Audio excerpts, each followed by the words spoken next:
Qual é?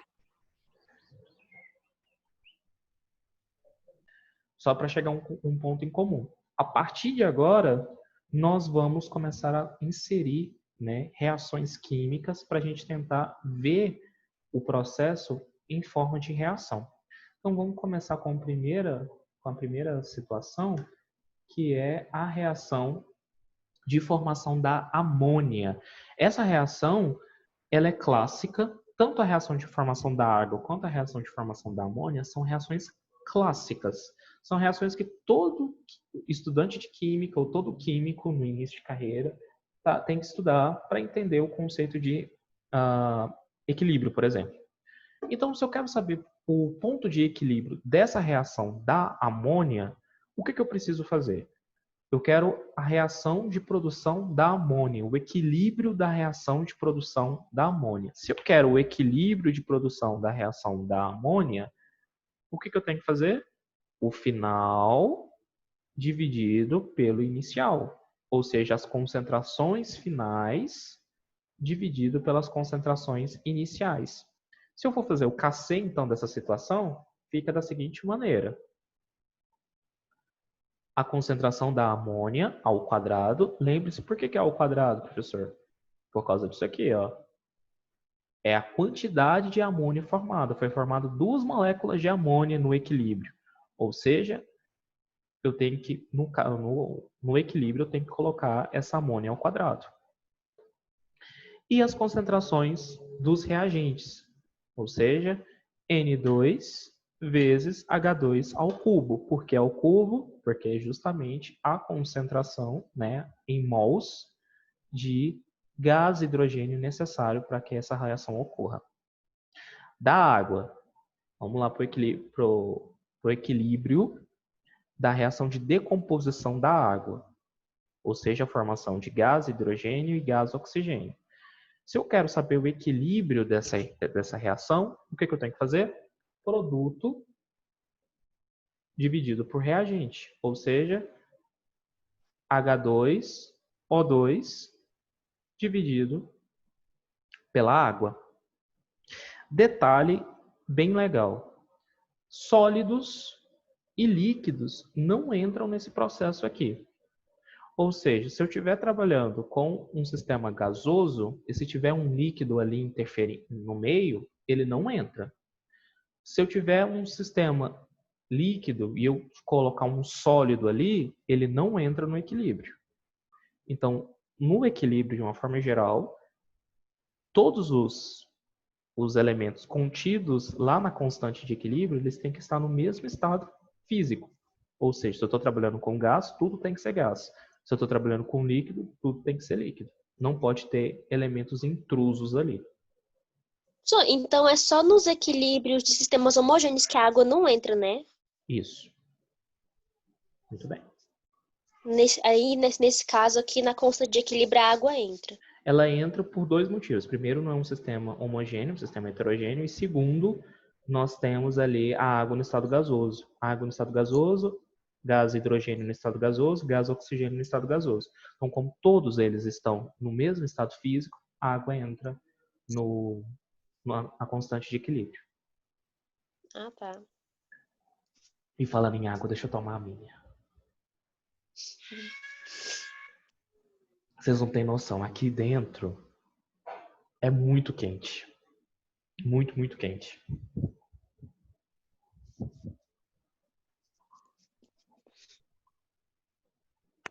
Vou fazer esse exercício aqui. Então, vamos lá.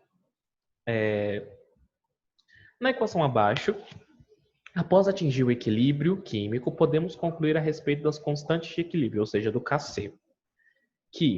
Então, nós temos a reação novamente genérica, A mais B formando C mais D, que está em velocidade 1, e a velocidade 2 vai ser a formação do produto A mais B, a parte do C mais D. Então, preste atenção. Quanto maior for o Kc, menor será o rendimento da reação direta. Kc independe da temperatura. Se as velocidades das reações direta e inversas forem iguais, o K2 é igual a 0. Kc depende das molaridades iniciais dos reagentes. Quanto maior for o Kc, maior será a concentração dos produtos. Então, o que a gente pode interpretar aqui? Deixa eu ver se eu consigo. Opa! Não era para passar a resposta ainda. Então, vamos aqui. Vamos por exclusões. Quanto maior for o Kc, menor será o rendimento da reação direta. Isso aqui independe. Se eu tiver um Kc muito alto, o que pode ser? A reação direta pode ser mais alta, mas a reação indireta também pode estar alta. Então, o Kc pode estar independente dessa reação direta ou indireta. Então, não necessariamente isso aqui. Então, a letra A está errada por causa disso. O Kc independe da temperatura. Contrário, essa reação de equilíbrio aqui ela é totalmente dependente da temperatura. Se a temperatura for muito baixa, pode ser que a formação disso aqui seja mais lento ou a formação disso aqui seja mais rápida. Então, Kc sim depende da temperatura. Se as velocidades das reações diretas e inversa forem iguais, então o K2 será igual a zero. Não, vai ser igual a 1. Né? Vai ser igual a 1. Não tem como a velocidade de uma coisa ser zero. Ela não está parada. Né? Ela está se movimentando, então vai ser igual a 1. Kc depende das molaridades iniciais dos reagentes. Não só da concentração dos reagentes. Concentração também dos produtos é dependente. E quanto maior for o Kc, maior será a concentração dos produtos. Correto? Né? Se você tem um Kc maior, significa que o equilíbrio dele tende à formação de produtos. Se eu tenho um Kc menor, significa que eu tendo à formação de reagentes. É sempre o contrário. Ok? Então, a alternativa certa é a letra E. Top. Eu tava apostando na A. A não vai ser justamente por causa disso aqui. Ó. Quanto maior for o Kc, menor será o rendimento da reação direta. É proporcional. É proporcional. Pode crer. Outro exercício. Agora a gente já começa a colocar aqui alguns dados matemáticos, né? Então, esse aqui é da Covest, acho que nem existe mais esse vestibular. Era um vestibular que juntava todas as faculdades de São Paulo. Medidas de concentrações para o sistema baixo em equilíbrio a certa temperatura fornecem os seguintes resultados. Então, isso aqui é a formação do iodeto, do ácido iodrídico. Então, eu preciso do gás hidrogênio, do gás iodo para formar o ácido iodrídico, né? 2 mols de ácido iodrídico. E aí eu tenho depois as concentrações, né? 0,1 mol por litro, 0,20 mols por litro e 1 mol por litro. Então, está pedindo para determinar a constante de equilíbrio, para determinar a constante de equilíbrio das reações nessas condições. Então, o que eu vou ter que fazer? Montar o Kc. E como é que eu monto o Kc? Produto dividido por reagente. Ou seja, a concentração do ácido iodrídico ao quadrado dividido pela concentração do gás hidrogênio com gás iodo. Ou seja, 1 ao quadrado dividido por 0,1 vezes 0,2. Então, a gente encontra que essa multiplicação, né, de 0,1 vezes 0,2 dá 0,02. Dividindo 1 por 0,02, a gente encontra que o Kc dessa reação, que é a constante de equilíbrio dessa reação, é igual a 50. 50 o quê? Mol por litro? Gramas? É uma constante, não tem unidade de medida. Muito bem. Olá, Diego. Oi, professor. Tudo jóia? Uhum. Bom dia. Bom dia. Só mais uma dúvida, professor. Se o exercício pedisse a ordem da reação? Você está falando se ela é uma ordem direta, inversa, ou a quantidade? Não, não. É ordem 1, ordem 2. Ah, tá. Ela é só você observar a formação do produto. Perceba que você tem 1 para 1 formando 2. Então, ela é de que tipo de ordem? 2? Desculpa. A resposta tá... A explicação foi certa, a resposta foi errada. Você sempre vai olhar a formação do produto. Então, se você encontrar que o produto lá ele é um produto com uma unidade diferente de 1, então ele vai ser uma ordem diferente de 1. No caso, como tem um ácido iodrídico que está com 2 mols no final, então ele vai ser uma ordem 2. Entendi. Então é sempre a ordem dos produtos, né? Dos produtos formados. Correto. Deixa eu só marcar a presença para ti aqui. Obrigado, professor. Professor, e se tiver mais de um componente aí nos produtos? Ele sempre vai falar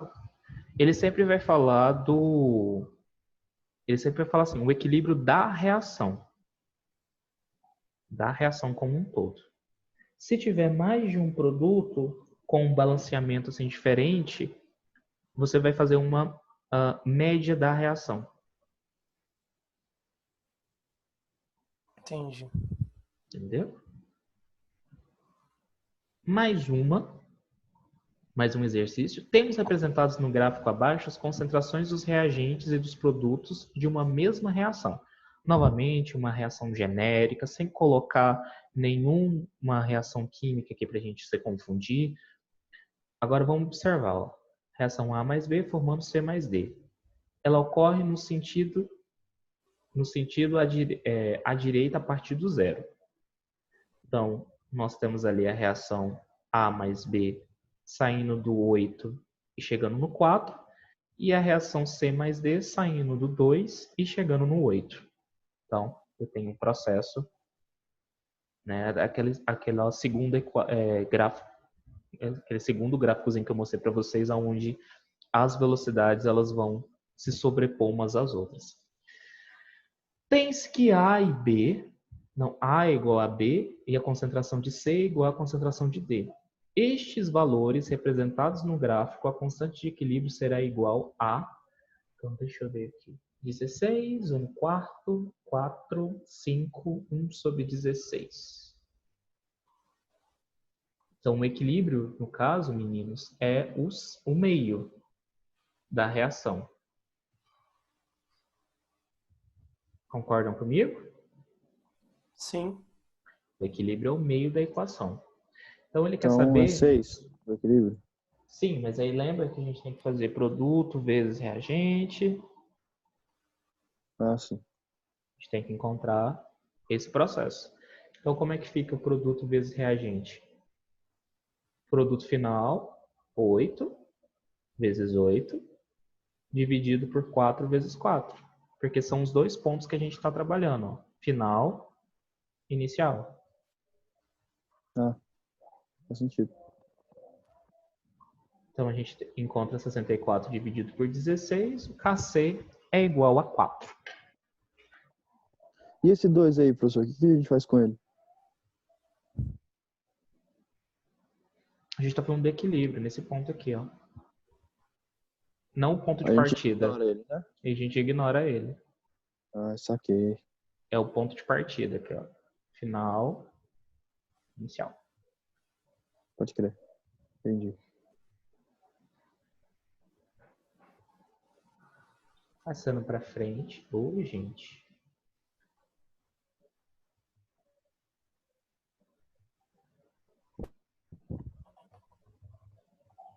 Opa. Mais um exercício.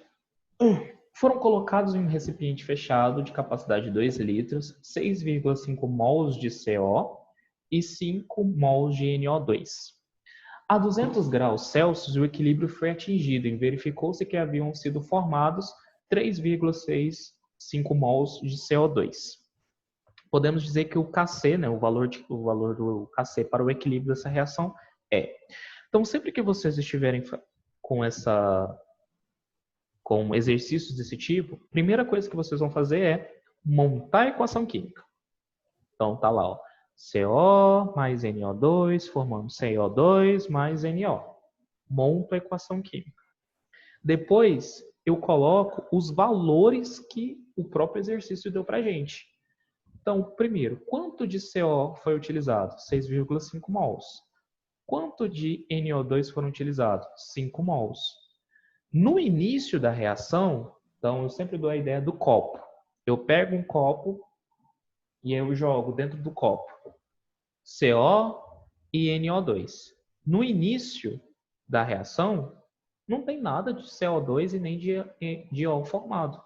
Ou seja, no início da reação, os produtos é igual a zero. Então, olha lá. No início da reação, eu não tenho nada de CO2 e nada de NO.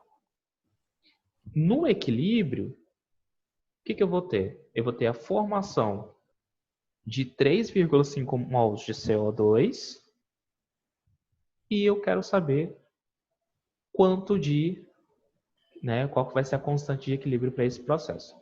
Detalhe, como essa reação aqui é de 1 para 1 para 1, espera-se que a mesma quantidade de CO2 formada seja a mesma quantidade de NO formado.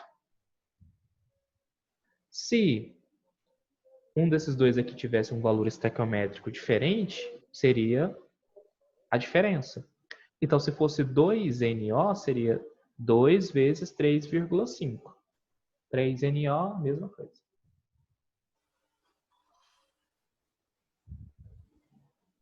O que reage, né? O que acontece na reação? Para produzir 3,5 mols, tanto de CO quanto de NO, quanto que vai ser tirado de CO e de NO2?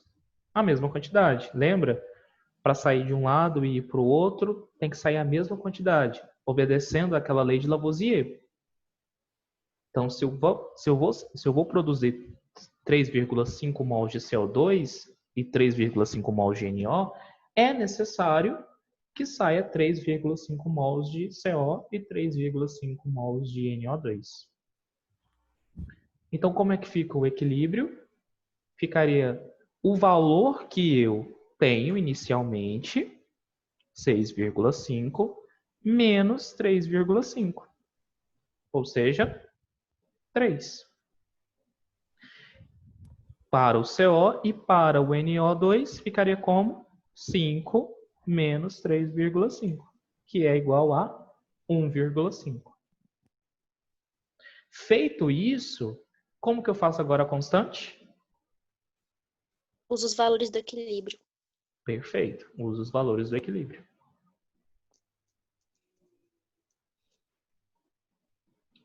E aí, com os valores do equilíbrio... ainda tem um detalhe. Tem que Aqui... dividir os volumes. Isso, porque aqui só tem os valores só tem a molaridade, não tem a concentração. Encontra-se a concentração vocês sabem fazer, né? Número de mols dividido pelo volume, encontra os números de mols, encontra a concentração, e aí depois de encontrar a concentração, joga no KC.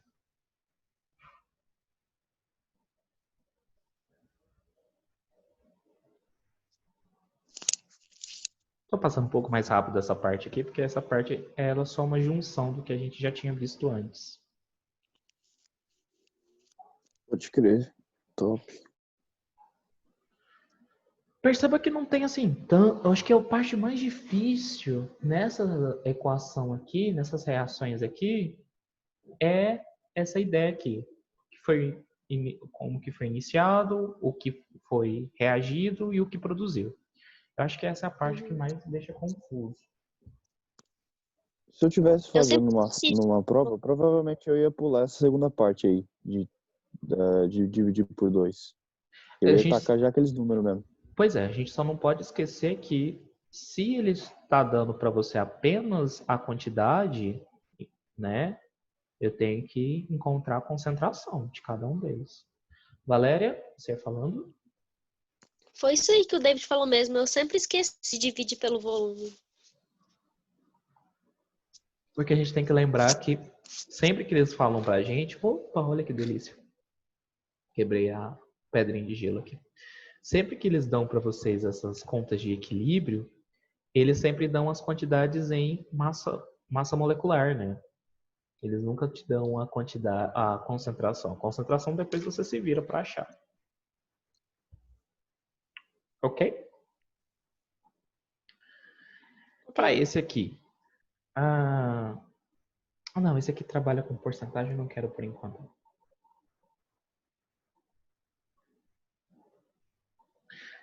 Depois a gente volta em porcentagem.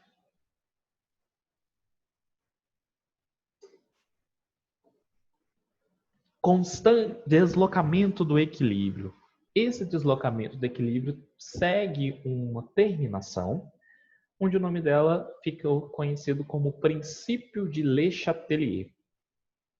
Então, o que significa esse princípio? O que significa o deslocamento de equilíbrio? Primeiro, o que é um deslocamento?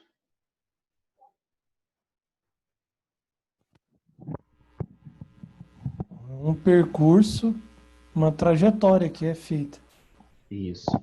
E aí, quando eu falo de deslocamento do equilíbrio, é o movimento que o equilíbrio químico pode fazer. Ora, o equilíbrio pode estar de um lado, né, tendendo a formar produtos, ora, o equilíbrio pode estar tendendo à formação de reagentes.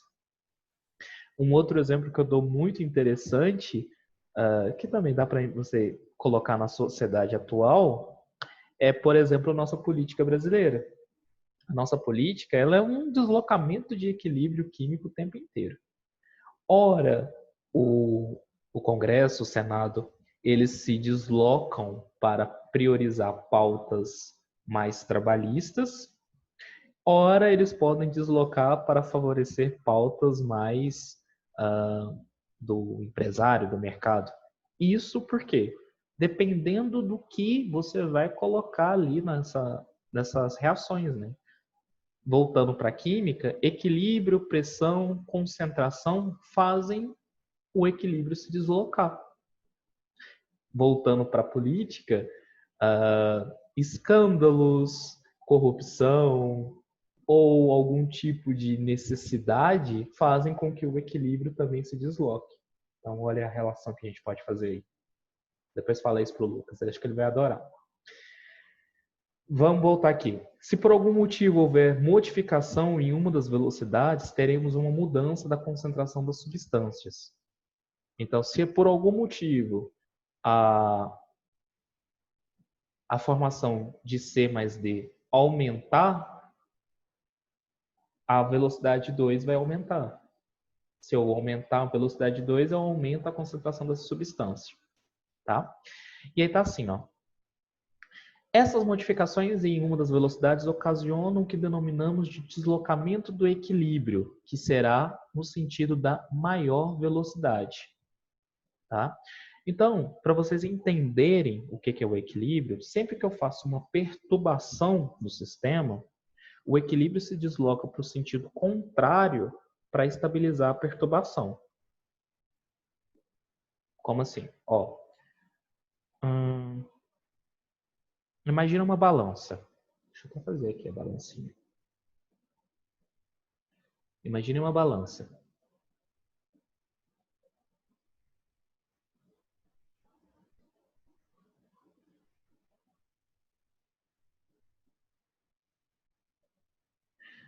No equilíbrio, isso aqui está no equilíbrio.